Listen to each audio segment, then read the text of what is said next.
So this video is going to be a third part of fire alarm troubleshooting series, right? In this video, we will discuss how you can troubleshoot of excessively dirty device in Simplex 4100ES panel. Don't be confused, 4100ES panel, I mean, right? Okay. So we'll go in the field and we'll try to troubleshoot how you can fix it, right? So stay tuned in this video till the end.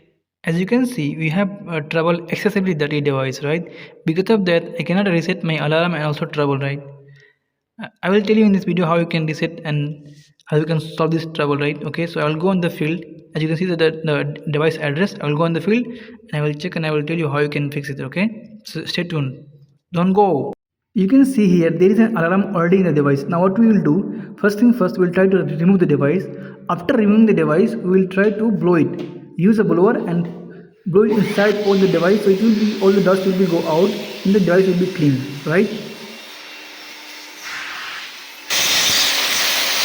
After that, we will put it back the device and we will go to the panel and check what is the status now, right?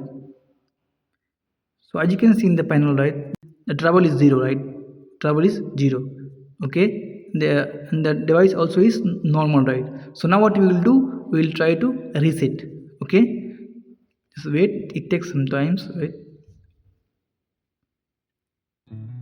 Wait, wait, it takes some few minutes. I mean, not few minutes, few seconds, I mean, right? Generally it takes time, simplex, right? Like sometimes 1 minute, before 1 minute, below 1 minute, right? Just wait.